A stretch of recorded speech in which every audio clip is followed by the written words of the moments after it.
My name is Margaret. I'm 73 years old now.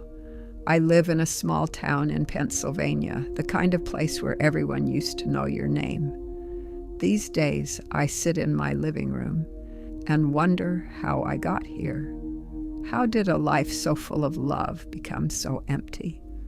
I'm not angry, not really. I'm just tired, and I want to tell you my story. Part 1.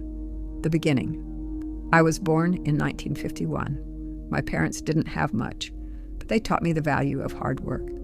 My father worked at the steel mill for 40 years. My mother cleaned houses and raised 4 children. We never went hungry, but we never had anything extra either. When I graduated high school, I got a job at the local grocery store. I worked the register 6 days a week. The pay wasn't much, but I saved every penny I could. I met my husband, Robert, when I was 22. He was a good man, quiet, steady. He worked construction, and together we made enough to rent a small apartment on the edge of town. We got married in 1974. It was a simple ceremony, just our families and a few friends.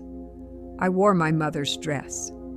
We couldn't afford a honeymoon, but we didn't care. We had each other, and that felt like enough. Our first child, Daniel, was born in 1976. I remember holding him in the hospital, feeling his tiny weight in my arms. I promised him everything. I promised him a better life than I had. I promised him opportunity. I promised him love. 3 years later, our daughter Sarah came along. She was born with a full head of dark hair and the loudest cry I'd ever heard. Robert used to joke that she'd grow up to run the world. We lived paycheck to paycheck those early years. Robert's construction work was seasonal, so winters were hard. I picked up extra shifts at the store whenever I could. I worked mornings, evenings, weekends. I missed birthdays. I missed school plays. But I told myself it was worth it. Every dollar I earned went into their future. We moved into a small house when the kids were young. It needed work, but Robert fixed it up himself. He rebuilt the porch, patched the roof, painted every room. It wasn't fancy, but it was ours. The kids shared a bedroom for years. I sewed curtains from old fabric. I made their clothes when I could. I clipped coupons and bought day-old bread. We never went on vacations. We never ate at restaurants. But the kids had what they needed: books, school supplies, warm coats in winter. I used to lie awake at night, calculating how much for groceries this week, how much for the gas bill, how much could I put away for their college fund. I kept a coffee can in the back of the kitchen cabinet. That's where I hid the extra money. $5 here, $10 there. Robert never knew. I wanted to surprise him one day. I wanted to say, "Look, we did it. We saved enough." The years passed quickly. Daniel played baseball in high school. I went to every game I could. I sat in the bleachers with the other mothers, cheering until my voice was hoarse. Sarah was different. She was quiet, studious. She loved books like I did. We'd sit together at the kitchen table, reading. Those were my favorite moments. Just the two of us. No words needed. When Daniel graduated in 1994, I cried. He'd been accepted to the state university. Not Harvard or Yale, but it was college. He was going to be the first in our family to get a degree. I was so proud. We couldn't afford the full tuition, so he took out loans. I helped as much as I could. I picked up a second job cleaning offices at night. Robert worked overtime on every project he could find. We sent Daniel money every month for books, for rent, for food. We wanted him to focus on his studies, not worry about money like we always had. Sarah followed 2 years later. She went to a smaller school, closer to home. She wanted to be a teacher. I thought that was beautiful. Teaching children, shaping young minds. I was proud of her too. Both my children getting the education I never had. Robert and I were in our 40s by then. Our bodies were tired. His back hurt from years of lifting and bending. My hands ached from the register and the mop bucket, but we didn't complain. This was what parents did. You sacrifice, you give, you make your children's lives better than your own. That's love. Part 2, the trust. The kids graduated within a year of each other. Daniel got a job in marketing at a firm in Philadelphia. Sarah became a middle school teacher in a district 2 hours away. I was so happy for them. They'd made it. They'd escaped the cycle of struggle that had defined my life. They called regularly at first, Sunday evenings usually. We'd talk about their weeks, their jobs, their lives. I'd tell them small stories from the store or the neighborhood. Robert would get on the line and ask Daniel about sports. Those calls meant everything to me. They were proof that distance didn't mean disconnection, that we were still a family. Daniel got married in 2002. Her name was Jennifer. She was polite, well-dressed, from a family with money. I liked her well enough, though she never seemed entirely comfortable around us. The wedding was expensive. They held it at a country club.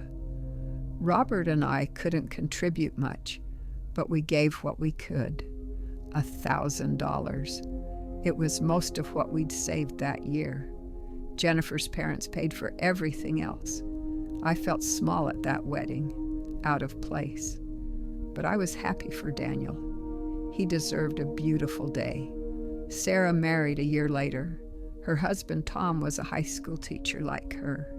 He was kind, soft-spoken.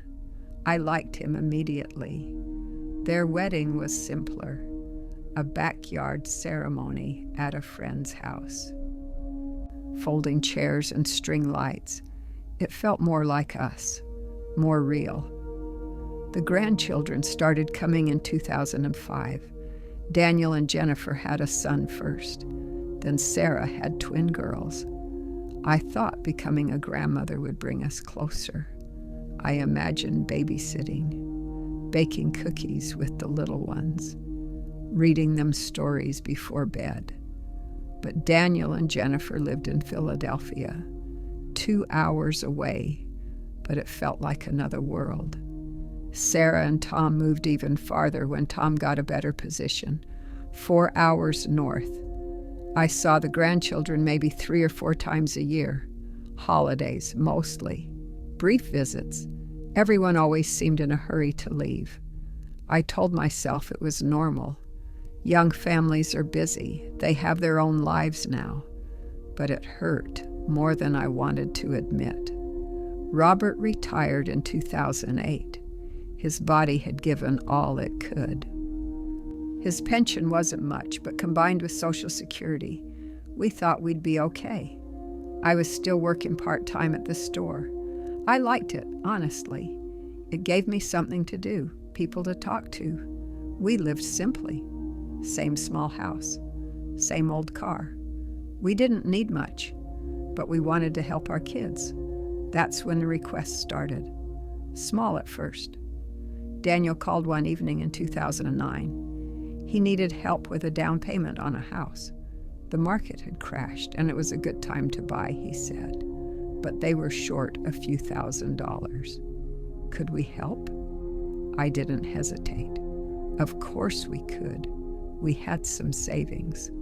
Not a lot, but enough. We sent him $5,000. He promised to pay it back. I told him not to worry about it. Family helps family. That's what I believed. Sarah called 6 months later. Tom had lost his job. They were struggling with bills. Could we send something to help them through? We sent $3,000. Again, they promised to pay it back. Again, I said not to worry. The requests became more frequent. Car repairs, medical bills, credit card debt. I lost track of how much we sent. 10,000, 20,000, maybe more. Robert started to worry. He'd look at our bank statements and shake his head. Margaret, he'd say, we're not rich. We need to think about ourselves too. But I couldn't say no. These were my children, my babies. If they needed help, I'd help them. Wasn't that what mothers did? In 2012, Daniel asked if we'd co-sign on a loan for a new car. His credit wasn't great, he said. Just a signature. It wouldn't cost us anything. Robert didn't want to do it. We argued about it for days, but I convinced him. Daniel was our son. We had to trust him. We signed. The same year, we helped Sarah with a down payment on her house, $20,000. It was most of what we had left in savings. But Sarah cried when we told her. She said we were the best parents in the world. She said she'd never forget it. I believed her. I truly did. In 2014, I suggested we put the house in the kids' names. For estate planning, I told Robert, so they wouldn't have to deal with probate when we were gone. My friend at church had done it with her kids. It seemed smart. Robert was hesitant, but I insisted. We trusted our children. They'd never take advantage of us. We signed the papers. The house was now in Daniel and Sarah's names. We still lived there, of course. But legally, it was theirs. I felt good about it. One less thing for them to worry about when we were gone. Part 3. The Awakening. Robert died in 2016. A heart attack. Sudden. He was here one morning and gone by afternoon. I was 65 years old and suddenly alone. The grief was crushing. We'd been married for 42 years. He was the only man I'd ever loved. The house felt enormous without him. Every room echoed with memories. I'd see him in the kitchen making coffee. I'd hear his footsteps on the porch. At night, I'd reach across the bed, forgetting he wasn't there. The kids came to the funeral. They hugged me. They cried. They told me everything would be okay. Then they left. Back to their lives. Back to their families. And I was alone. I kept working at the store for another year. But my health started to decline. My knees hurt. My back ached. Standing for long shifts became impossible. I retired in 2017. My Social Security and Robert's pension covered the basics, but just barely. I started to worry about money for the first time in years. I'd spent so much helping the kids. Now I needed to be careful. Every dollar mattered. In 2018, I fell in the house. I was carrying laundry up the stairs and lost my balance. I broke my wrist and cracked 2 ribs. The hospital bills were staggering. Even with Medicare, I owed thousands. I called Daniel. I explained what happened. I asked if he could help with the medical bills, just a little. He said he'd see what he could do. He'd talk to Jennifer. He'd call me back. He didn't. I called again a week later. He sounded irritated. He said things were tight right now. Jennifer wasn't working. The kids' school tuition was expensive. Maybe in a few months. I called Sarah. She was warmer, more sympathetic, but she said the same thing. Tom's salary wasn't enough. They had their own bills, maybe later. I ended up putting the medical bills on a credit card. The interest alone was killing me. I started skipping meals to save money, eating once a day sometimes, soup mostly, toast, whatever was cheap. One morning in 2019, I went to check my bank account. I'd been trying to save a little each month, just in case. The balance was lower than I expected, much lower. I called the bank. There had been a withdrawal. $3,000. I didn't make any withdrawal. Then I remembered. I'd added Daniel to the account years ago. For emergencies, I'd said, in case something happened to me and he needed to access funds. I called him. Daniel, I said, did you take money from my account? There was a pause. Oh, he said, yeah, I meant to tell you. He explained that Jennifer's car had broken down. They needed it fixed urgently. He'd pay me back. He just needed a little time. I didn't know what to say. I felt a strange tightness in my chest. Not anger, not yet, just confusion. You should have asked, I finally said. I know, Mom. I'm sorry. It was an emergency. I hung up feeling hollow. He never paid it back. A few months later, I got a notice in the mail. Something about property taxes on the house. I didn't understand it. The house was in the kids' names now, but I'd always paid the taxes. I called the county office. They explained that the taxes hadn't been paid in 2 years. There was a lien on the property. My stomach dropped. I called Daniel. I called Sarah. Neither answered. I left voicemails, desperate, confused messages. Daniel called back 3 days later. He sounded annoyed. Mom, we're handling it, he said. Handling what? I don't understand. The house. We're figuring it out. But I live here. We know. Just don't worry about it. He hung up. I stood in my kitchen holding the phone. I felt something crack inside me, a cold, creeping realization. I wasn't in control anymore. I'd given everything away, my money, my house, my security. And now I was at their mercy. Tercer, Part 4. The silence. The calls stopped, not all at once, but gradually. Weeks would pass without hearing from Daniel or Sarah. I'd call them, leave messages. Sometimes they'd text back. Busy right now, Mom. I'll call you later. They never did. Holidays were the worst. Thanksgiving 2019. I waited by the phone all day. I'd made a small turkey, hoping maybe one of them would surprise me. Stop by. Bring the grandchildren. Nobody came. Nobody called. I ate alone at the kitchen table. The turkey dried out because I kept reheating it, waiting. I cried that night. Quiet tears in the darkness of my bedroom. The same bedroom I'd shared with Robert for decades. I wondered if I'd done something wrong. If I'd been a bad mother somehow. If I'd failed them. Christmas was no better. I sent cards and small gifts to the grandchildren. I didn't hear back.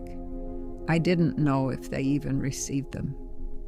New Year's came and went in silence. I started talking to myself, just to hear a voice in the house. I'd narrate my day out loud. Time to make some tea. Let's see what's on television. Another quiet evening. My neighbor, Mrs. Chen, knocked on my door one afternoon. She was worried, she said. She hadn't seen me in a while. She invited me to lunch. We sat in her kitchen, and I tried to smile. Tried to pretend everything was fine. But I think she knew. She patted my hand and said, "You're not alone, Margaret." But I was. I absolutely was. My health got worse. The doctor said my blood pressure was too high. Stress, probably. He prescribed medication. More bills. I started selling things. Robert's tools. Some of my jewelry, furniture we didn't need. just to keep up with the basics: food, medicine, utilities. I stopped going to church. I couldn't face the questions. How are the kids? How are those beautiful grandchildren? I didn't want to lie, but I couldn't tell the truth either. At night, I'd sit in the living room, the same room where Daniel and Sarah had played as children, where we'd opened Christmas presents, where Robert and I had danced on our anniversary. Now it was just me and the ghosts of what used to be. I thought about calling them, really calling them, telling them how I felt. But what would I say? That I was hurt? That I was lonely? That I'd given them everything and now had nothing? Would they even care? I started keeping a journal, writing down my thoughts, my memories, the things I wished I could say. Dear Daniel, I remember the day you were born. Your father cried. Did you know that? He held you and cried because he was so happy. We loved you so much. We still do. I just wish I understood what happened. Where did we lose you? I never sent it. What would be the point? I thought about the money, all those years of saving, all those extra shifts, all those sacrifices. Gone. Not on something terrible, just gone. Into houses and cars and lives that didn't include me anymore. I wasn't angry, not exactly. I was something worse.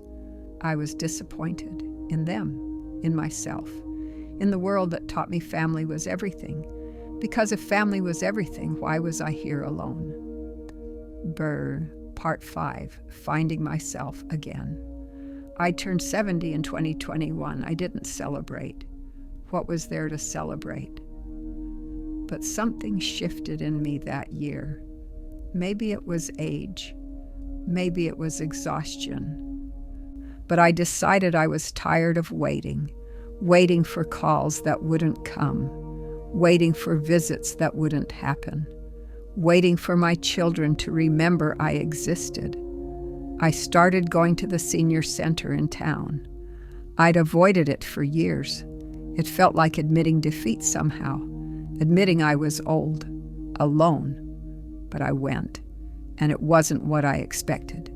There were others like me, people who'd raised families, worked hard, and somehow ended up alone. We didn't talk about it much, but we understood each other. I joined a book club. We met every Tuesday. It gave me something to look forward to, a reason to get dressed, a reason to leave the house. I met a woman named Dorothy. She was 81, sharp as a tack. She'd been a nurse for 40 years. She had 3 children. None of them called. We became friends. We'd have coffee after book club, share stories, laugh about the absurdity of it all. She told me something I'll never forget. Margaret, she said, you spent your whole life being someone's mother, someone's wife. Now it's time to just be Margaret. I didn't know who that was anymore, but I wanted to find out. I started walking every morning, just around the neighborhood. It helped my blood pressure, cleared my mind. I'd noticed things I'd never paid attention to before. The way the morning light hit the trees, the sound of birds, the smell of someone's flowers, small things, beautiful things. I volunteered at the library once a week, shelving books, helping people find what they needed. It felt good to be useful again, to contribute something. I stopped calling Daniel and Sarah if they wanted to reach me, and they knew where I was. I wouldn't beg anymore. I wouldn't chase. I had dignity, and I was going to hold on to it. One day, Sarah called. It had been 6 months since we'd spoken. She sounded cheerful, as if nothing was wrong. Hi, Mom, how are you? I paused. Part of me wanted to scream, to ask where she'd been, why she'd abandoned me, but I didn't. I'm fine, I said calmly. Good. Listen, we're thinking of visiting next month. Would that work? Why? She sounded confused. What do you mean, why? To see you? After 6 months of silence, you want to visit? There was a pause. Mom, we've been busy. You know how it is. I do know, I said. I know exactly how it is. Are you upset with me? I took a breath. Sarah, I love you. I always will. But I can't keep living like this.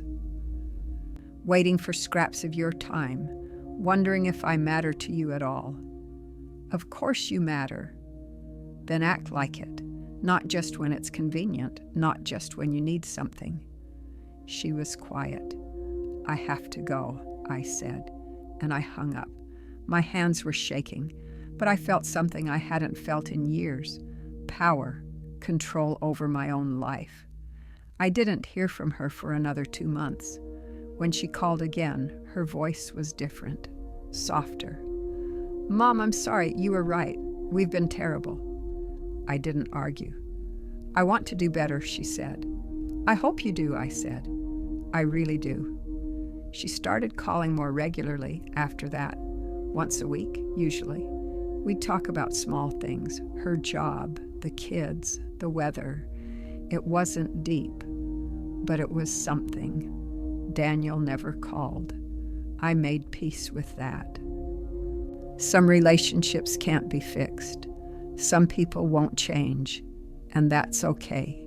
I couldn't force him to care. I couldn't make him see what he'd lost. All I could do was move forward. I started painting. I'd never painted before, but the senior center offered a class. I tried it. I was terrible at first. My hands weren't steady. My colors were muddy, but I kept going, and slowly I got better. I painted landscapes mostly, the view from my kitchen window, the park where I walked, memories of places I'd been. It was meditative, peaceful, mine. I thought about Robert sometimes, what he'd think of all this. I think he'd be proud.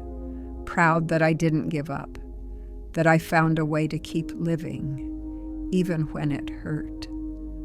I look back now at the woman I was, the one who gave everything, who believed love meant sacrifice without limit. I understand her. I don't blame her, but I also know she was wrong.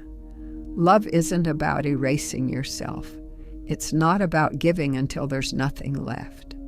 Real love requires boundaries, respect, reciprocity. I gave my children everything, and they took it. I don't hate them for it, but I won't do it again.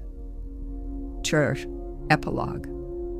I'm 73 now. I live alone in the same small house. Technically, it's not mine anymore, but I pay rent to my children. A strange arrangement, but it works. I get by on Social Security. It's not much, but it's enough. I've learned to live simply. I don't need a lot, just enough to survive, to maintain my dignity. I have friends now, real friends, people who call just to check on me, who invite me to things, who see me as a person, not just a source of money or labor. Sarah visits twice a year. We're cordial, friendly even, but there's a distance now, a wound that never quite healed. I think we both feel it, but we don't talk about it. Daniel sent a Christmas card last year, no note, just his signature. I put it on the refrigerator. I'm not sure why.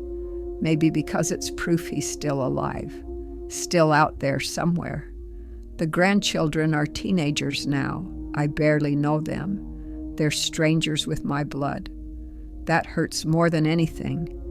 But it's not my fault. I tried. I gave. I loved. Sometimes that's not enough. I want to tell you something. If you're reading this and you're my age, if you've given everything to your children, if you're waiting for them to call, to visit, to care, please listen.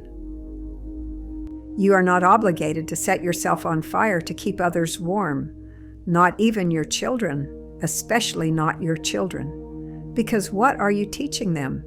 That love is one-sided? That parents exist to be used? That gratitude is optional? No. You teach people how to treat you. And I taught my children that I didn't matter, that my needs were less important than theirs.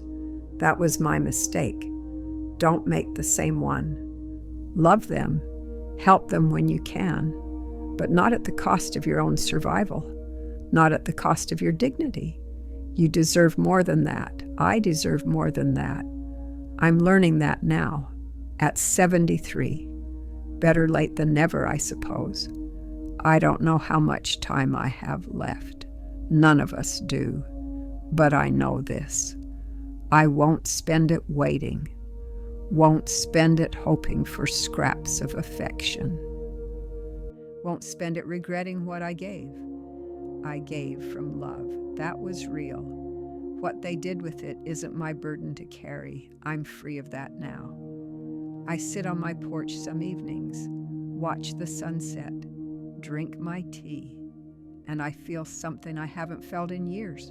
Peace. Not happiness exactly, but peace, an acceptance of what is, and a quiet pride in who I've become. I survived. I'm still here. Still Margaret. Not just someone's mother. Not just someone's wife. Just me. And that's enough. It has to be, because it's all I have left. And I'm learning that it's more than I thought. My children took my money. They took my house. They took years of my life. But they didn't take everything. They didn't take my spirit, my resilience, my ability to start again. Those things are mine, always have been, always will be, and no one can take them away, not even the people I love most in the world. So if you're out there struggling, hurting, feeling forgotten, know this: you are not alone. You are not worthless. You are not a failure. You are a person who loved deeply, who gave generously, who tried your best, and that matters. It will always matter. Even if no one else sees it, you see it. I see it. And that's enough. We are enough. Just as we are, alone or not. We are enough.